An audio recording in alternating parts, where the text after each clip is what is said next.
Hello everybody, welcome to Awesome Wrestling Podcast. Subscribe to the channel if you're not already and drop a like on this video. I'm trying to hit 100k subscribers on the channel by the end of the year. Serious subscription would be much appreciated. Also drop a like, it only takes 1 second. It makes a massive difference in how the video performs in the YouTube algorithm.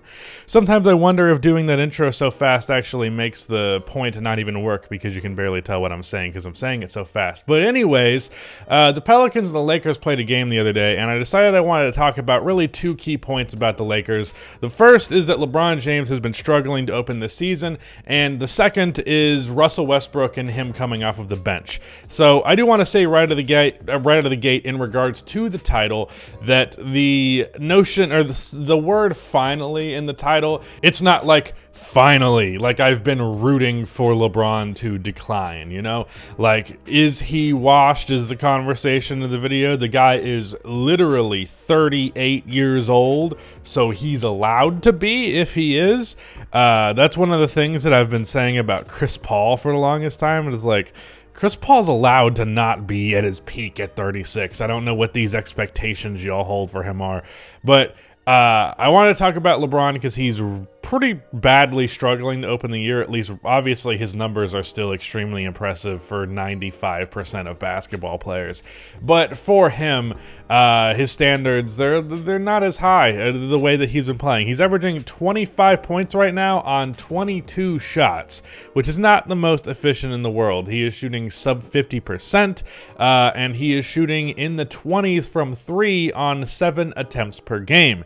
And this Pelicans game is where he really displayed just how bad things are, because he went 1 for like 10 or 11 on jump shots. I believe he missed 4 mid-range shots and 7 threes, so actually 1 for 12. Yeah, a lot of missed jump shots. I'm going to show some clips here. It was ugly. Now, in terms of his overall efficiency, he shot just under 40% because anytime he went to the rim, good things happened. He took like 9 shots at the basket or somewhere in that ballpark. A couple of them resulted in fouls. I counted them literally. And he missed 1 layup that he should have made. And Anthony Davis followed it up with a tip. Other than that, when he goes to the rim, good things happen. But what I noticed watching this game and from his body language and the way that he's going about it is just like the LeBron not being that aggressive thing has reached a whole new level where it doesn't even feel as though he's looking to drive. And the only time he is looking to drive is when he has an obvious advantage. Like, wide open type shit. Like, he got a layup at the start of the game where he had sealed off I don't know if it was CJ under the rim or Jose Alvarado, someone much smaller than him, and he got a layup off of that. But other than that, it was like fast break opportunities where that was an obvious easy opportunity. There was one dunk that he got off of being wide open under the rim and Russell Westbrook found him. But otherwise, not really looking to make the defense collapse. Here's a play, and that affects more than just his scoring, understand. Let's look at a play right here where he drives and kicks to Ryan, who obviously hit that crazy corner 3 at the end of the game, or at the end of regulation. But this play right here is an example of prime LeBron type gravity and prime LeBron type playmaking. It is a drive, defense brings their attention, he makes a really great pass to the corner for a wide open 3. But any other assist he got in this game, literally every other assist he got in this game, it was just simply making the right read rather than creating the opportunity. Like, there's a difference in playmaking between passing to an open man and then driving, making the defense collapse and come into the paint, leave a shooter open, and then you find him, which is exactly what happened in the clip I showed you a second ago. Plays like that were not happening in this game. Plays like that were not happening that much in the games that I've watched so far of the Lakers. And part of that obviously goes to the lack of shooting.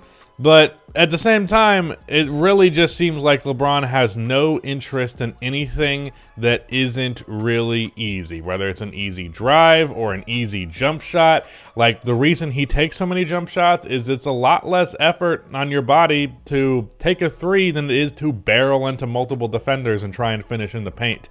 That happens all the time when you watch people play pickup. I'm unfortunately very much someone who does this too much, where I'll get gassed and it's like, I don't have the energy to post up right now. I'm just going to throw up a three. And that's what it seems like is happening with LeBron. And in this instance, that could be more excusable in the past, but right now the jumper is not going in at all. Like I said, under 30% from three. And with the Lakers being as bad of a three-point shooting team as they are, they need LeBron to be at that like 34, 35, 36% on pretty high volume type shit to compensate for some of the overall lack of shooting. Last night, the Lakers shot 25% from three, but if you removed the 7 threes that LeBron missed, they actually shot fine. So LeBron has to be a better shooter, so there's that. He apparently was dealing with some kind of sickness in this game in particular, but I'm telling you, the passiveness has reached an all-time high. So the question is this the norm for LeBron from now on? Again, I just want to make this perfectly clear. LeBron is allowed to not be as good as he was at 28, at 38. All right? The fact that he is slowing down is perfectly reasonable. It's not even really a criticism to say that he is. It just appears that he might be. How I'm going to interpret this is I'm going to say, obviously, we have to do this anytime it's early on in the season. I'm going to say he probably turns around the shooting to the point where it's respectable again. But the thing that was genuinely more concerning to me was just how much he's like constantly trying to conserve as much energy as possible. I feel like he just gets gassed quicker than he used to, which again, dude 38. Anyways, second half of the video, I really want to talk about Russell Westbrook coming off of the bench. Now, I was a big proponent of whether or not he comes off of the bench or starts, it's not going to make a big difference because ultimately he's going to have to play minutes with LeBron. He's going to have to play minutes with Anthony Davis. There's going to be clashes. There's going to be poor chemistry. There's going to be poor fit. Like, if a guy is playing 30 minutes of basketball, he's playing 30 minutes of basketball. It doesn't matter whether he starts or come off of the bench. But as it turns out, I don't know what I'm talking about because Russell Westbrook has been phenomenal since coming off of the bench. I mean, I don't want to say too phenomenal. Like, I mean relative to how shit he has been. But since coming off of the bench, let me pull up these stats for you. As a starter, 0-3, 10.7 rebounds, 4 assists, 29% from the field. Off of the bench, 16 points per game, 8 rebounds per game, 7 assists per game, 46% from the field, and the Lakers are 2-1. And I will just say, overall, the dynamic from the Lakers seems better. They're getting more minutes for their shooters. I don't remember what fucking the Ryan guy's first name is. I know there was some big story about how he was a DoorDash guy recently, but up until recently. But, yeah, Russell Westbrook off of the bench seems to be working. And if LeBron turns his shooting around, if Russell Westbrook continues to be productive off of the bench and no longer a negative player, if Anthony Davis remains healthy, if they keep getting this Ryan guy keeps hitting his fucking threes, if Austin Reeves is going to hit his threes, if Patrick Beverley starts hitting his threes, like all of these are upswing things that I think are well within the realm of possibility. And I backtracked my take that the Lakers might actually end up being a respectable ball club again.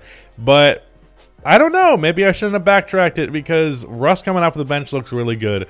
And even though I do think LeBron does look a step worse, I also don't think he's going to shoot 28% from three for the entire season. So that would be a huge fucking fall off if he did. I also don't think it's going to take him 22 shots to get to 24 points much longer. But yeah, that's another Lakers take for you. If Russ continues to be good off of the bench, I will make a video specifically breaking that down. But, you know, it's 3 games, so I don't want to overreact right now. But yeah, I just wanted to talk about the state of the Lakers. And that's the video. Goodbye.